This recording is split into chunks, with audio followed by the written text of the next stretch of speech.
हमारा काम है, we better do it all day because इतनी मेहनत की है. It needs to be spoken about it, the story needs to be told. लोगों को पता चलना चाहिए शो आया है. तो यस, एक ही दिन की बात है, तो वील गो 100%. बस यही है, I agree with Mona absolutely. Whole day is not easy, but it's a job that's got to be done. I was just talking to one of the production person कि भाई शूटिंग पे भी तुम लोगों ने इतना काम नहीं करवाया था. But then we realise the timing so far is not been that long. But production वाले ने कहा सर आपके डायलॉग्स आज कुछ ज़्यादा है. तो Merely, I think everyone is enjoying seeing me do this because merely it's a taste of my own medicine ना. मैं भी one more बोलता रहता हूँ take के लिए on set. So I have to smile, enjoy it, and I do. It's nice to talk to people. You know, I like talking to people. देखिए, हमारे लिए तो सबसे बड़ा रिवॉर्ड और वैलिडेशन जो भी बोलें तो वो कमेंट्स ही होते हैं, वो प्यार होता है जो हमें पब्लिक देती है, because that is the ultimate success of the show. बाकी रिव्यूज़, क्रिटिक्स और उन सबको अगर हम साइड में रखें और ऑडियंस रिव्यूज़ एंड कॉम्प्लीमेंट्स देखें, it's the beautiful feeling. Feel very elated, very happy, very excited, very grateful कि the show has received so much love and if I may say so डिज़र्वेडली सो. बहुत प्यारा show बना है. Applause ने produce किया है, Soni live ने पार्टनर किया है. Sahil has headed this wonderful project with great writing from Karan and it's an all out team effort. सभी ने they put the best foot forward and उसका नतीजा ये है कि बहुत सारा ढेर सारा प्यार मिल रहा है. तो शुक्रगुजार हैं हम जी. एक ही वर्ड है, genuinely we are just grateful. आभारी हैं क्यों पहले लोग टाइम निकालते हैं, देखते हैं, उसके ऊपर उनको इतना अच्छा लग रहा है एंड फिर इतने खुले दिल से, जैसे आपने कहा कमेंट्स में और जो भी जनरल फीडबैक. अभी हम आपके साथ बैठे हैं, through the day we been sitting with people. So the one best way to start an interview is हम already at the receiving end of love and compliments हैं, उसी से दिल भर आता है. So it gives you the energy to go on not only today but in general to do the work that you're doing, because I think कि हम बार बार बोलते हैं कि artists and creators are waiting for that validation, love, प्यार. तो जब वो मिलता है, because मुश्किल से मिलता है, तो उसको दोनों हाथों से समेट लो एंड ये जो थकावट है वगैरह सब उड़ जाएगी and just enjoy the moment. And आपके ज़रिए और लोगों को पता चले और लोग देखें तो हमें और प्यार मिलेगा, फिर दोबारा कल आ जाएंगे इंटरव्यू करने. The script, the story, my character graph, the writing. देखिए, ऐसे शो बना ही नहीं है OTT में. मैं ये नहीं बोलूँगी कि ये हटके है. Yes, it is the most boldest, strongest and you know unique concept जो बनने चाहिए. And I am so glad that we are the flag bearer of this. हमारा फर्स्ट शो है ये ऐसे कॉन्सेप्ट पर. तो बहुत अच्छा लगा. Mostly you know I am this happy positive person on screen, but यहाँ पे सीमा के इतने लेयर्स हैं, इतने कॉम्प्लिकेशंस हैं. She is grey also, she is positive also. तो those were one of those reasons कि मैंने हाँ बोला. जी, मुकेश छाबरा जी ने मेरा नाम साहिल को रेकमेंड किया था. साहिल से मुलाकात हुई, साहिल ने स्टोरी आइडिया शेयर की, फिर स्क्रिप्ट भेजी और जैसे मोना ने कहा मेरे लिए भी it was love, instant love. I fail like hook line and sinker in love with the script, and I immediately called up Sahil and I told him that please make me a part of the show, and fortunately it all worked out and here I am. It's a fabulous show and I'm extremely proud to be a part of this. Yeah, actually, you know, जो ये one line story की है, we just thought of it as a human story. Main point इस कहानी का ये है कि ऐसे हादसे होते हैं in any walk of life, right. Important ये था कि इस कहानी को दर्शकों तक लेके जाना ताकि इन सब्जेक्ट्स पे कॉन्वर्सेशन शुरू हो जाए. मेन चीज़ क्या है कफस का, मेन अगर कुछ आप लेके जाएंगे टेक होम जो है वो ये है कि conversation should always be alive on any topic within a family. Children should be able to talk. Parents will react sometimes in what seems the correct way, the incorrect way. वो एक human journey है and eventually जैसे कि जहाँ पे show ख़त्म होता है सही रास्ता भी मिल जाता है, more often than not if you are lucky. But to normalise a conversation is I think the most important thing.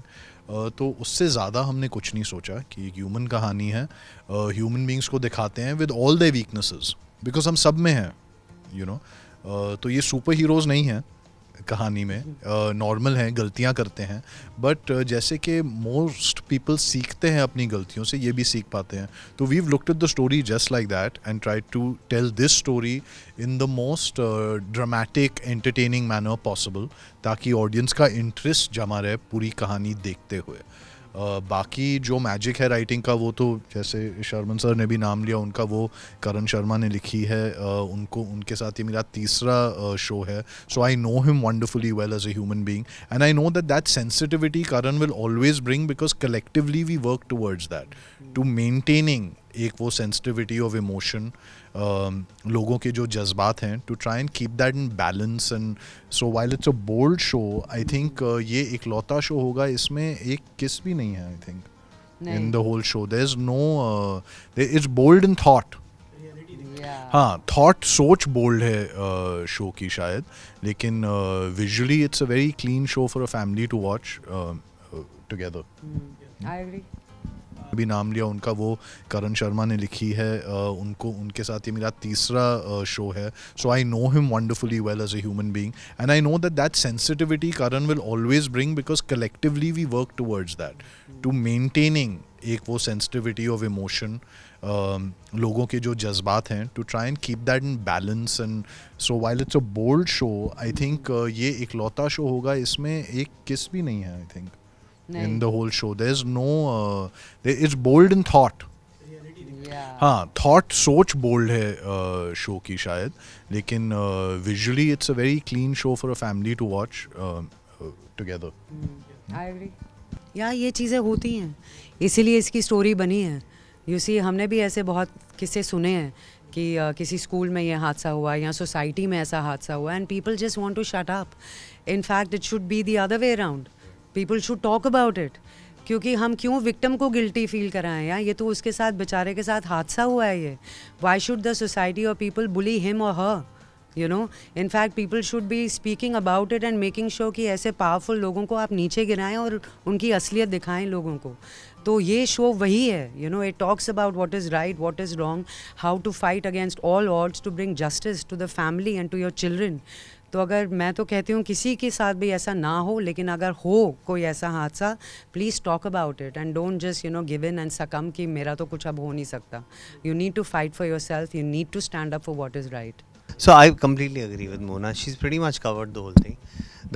The importance of speaking up on incidents which are so ghastly as these is very, very critical, because only when we speak about it that we'll all be aware of it, and through the unfortunate challenges some family will face, from that we'll have a lot of learning, and as society we will be sensitized to episodes such as this, and effectively not judge anyone, because tomorrow it could be happening to yourself also.